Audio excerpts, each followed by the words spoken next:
Medin mau main masa profesi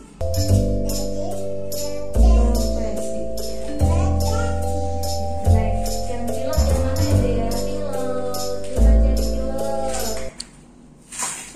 pilot dipasangnya pilot itu yang menerbangkan pesawat.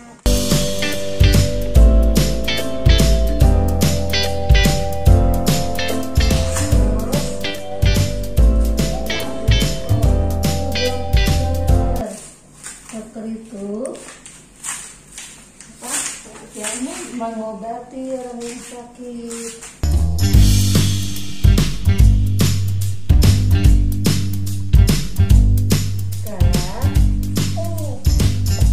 Iya. Tukang bangunan. Katanya membangun rumah, membangun.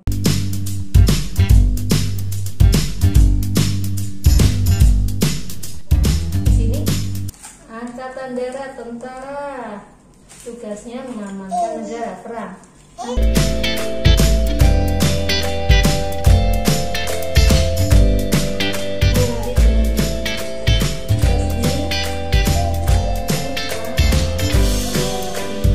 Ini adalah Pak Polisi, tugasnya keamanan dan ketertiban masyarakat.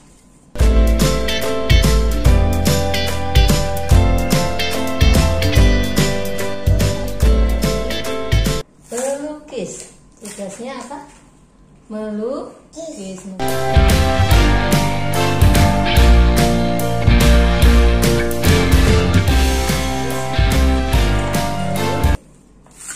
Apa? Astronot.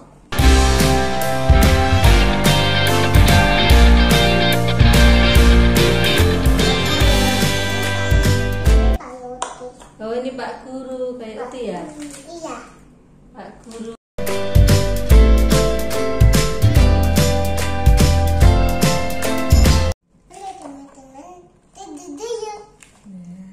Saya mau koreksi tugas anak-anak nih. Anak-anak, saya minta membuat video tentang salah satu tokoh sosiologi.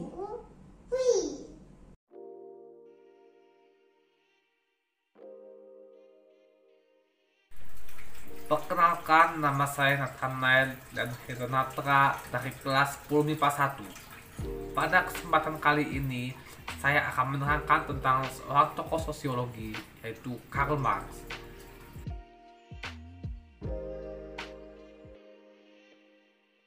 Karl Marx lahir di Trier, Jerman pada 5 Mei 1818 dan meninggal di London, Inggris pada 14 Maret 1883.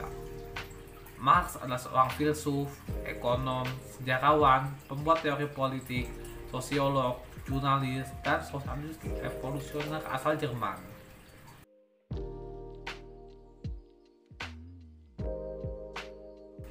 Marx mengembangkan suatu teori yang dikenal dengan istilah Marxisme, yang merupakan dasar dari teori komunisme modern. Teori ini menyatakan bahwa umat manusia berkembang melalui perjuangan kelas. Menurutnya, pembagian kerja dalam sistem kapitalisme menyebabkan konflik antara kaum borjuis, yaitu kaum penguasa, dengan kaum proletar, yaitu kaum buruh. Marx memprediksi bahwa seperti sistem sosioekonomi sebelumnya, kapitalisme memproduksi ketegangan internal yang akan berujung pada penghancuran diri dan digantikan oleh sistem yang baru, yaitu sosialisme.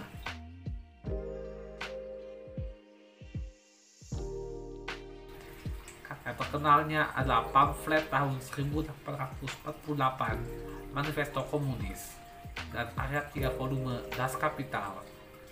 Marx dianggap sebagai salah satu tokoh yang paling berpengaruh dalam sejarah manusia dan biasa disebut sebagai salah satu arsitek utama dari ilmu sosial modern. Demikian penjelasan saya mengenai tokoh sosiologi satu ini.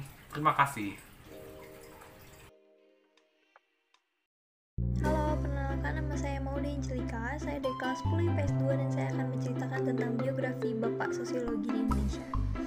Selo Sumarjan dikenal sebagai bapak sosiologi di Indonesia. Lahir di Yogyakarta pada 23 Mei 1915. Latar belakang keilmuan yang dimiliki sebelum studi sosiologi adalah pendidikan menengah atas untuk birokrat pada masa kolonial yang dikenal dengan nama Masuyah.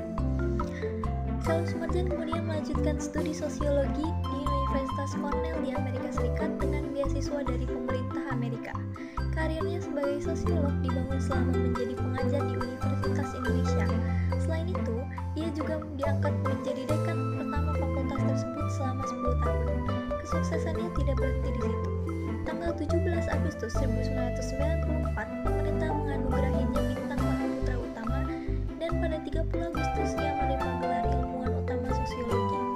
Pengaruh sosiologi Amerika yang personian pada saat itu dibawa oleh Selo Sumarjan ke Indonesia melalui publikasi hasil risetnya berjudul Perubahan Sosial di Yogyakarta. Perspektif fungsionalisme struktural dalam melihat perubahan sosial mendominasi sosiologi pada awal masuknya disiplin tersebut ke Indonesia. Selo Sumarjan banyak melakukan studi tentang perubahan sosial, integrasi sosial, dan sistem pemerintahan di Indonesia.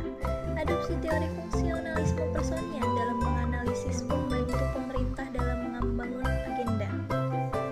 Sebagai ilmuwan, Selo juga memiliki beberapa karya yang sudah dipublikasikan, antara lain Social Change in Yogyakarta pada tahun 1962 dan Gerakan 10 Mei 1963 di Sukabumi, dan Desentralisasi Pemerintahan. Begitu saja dari saya tentang Selo Sumarjan, yaitu Bapak Sosiologi Indonesia. Terima kasih. Halo, nama saya Fionelia Nesha, kelas 10 IPS 2, mau menjelaskan tentang tokoh sosiologi Herbert Spencer. Herbert Spencer lahir di Derby 27 April 1820 dan meninggal di Brighton 8 Desember 1903 pada usia yang ke-83 tahun. Herbert Spencer merupakan seorang filsuf asal Inggris sekaligus pemikir dari teori liberal klasik yang tak kebuka. Meskipun sebagian besar dari karya-karyanya menuliskan tentang politik, namun dirinya lebih dikenal dengan julukan Bapak Darwinisme Sosial. Spencer menganalisis masyarakat dengan mengibaratkan sebagai sistem evolusi. Dia juga menjelaskan definisi tentang hukum rimba dalam ilmu sosiologi. Dia berkontribusi terhadap berbagai macam subjek termasuk etnis, metafisika, agama, politik, retorik, biologi, dan psikologi. Spencer saat ini dikritik sebagai contoh sempurna untuk saintis atau para ilmiah, sementara banyak orang yang kagum padanya di saat dia masih hidup. Beberapa teori yang ditemukan dalam Herbert Spencer dalam penemuannya sebagai tokoh sosiologi. Menurut Spencer, objek sosiologi yang utama adalah keluarga, agama, politik, industri, serta pengenalan sosial, termasuk pula di dalamnya yaitu masyarakat setempat, pembagian kerja, asosiasi, pelapisan sosial, ilmu pengetahuan, dan penelitian mengenai keindahan dan kesenian. Di tahun 1879, Spencer mengemukakan mengenai teori evolusi sosial yang sampai saat ini masih digunakan meskipun banyak mengalami perubahan. Spencer mengakui jika masyarakat mengalami evolusi dari yang awalnya merupakan masyarakat primitif dan kemudian menjadi masyarakat industri. Sebagai organisme, manusia berevolusi sendiri terlepas dari tanggung jawab dan kemauan serta di bawah suatu hukum. Itu dari saya, terima kasih.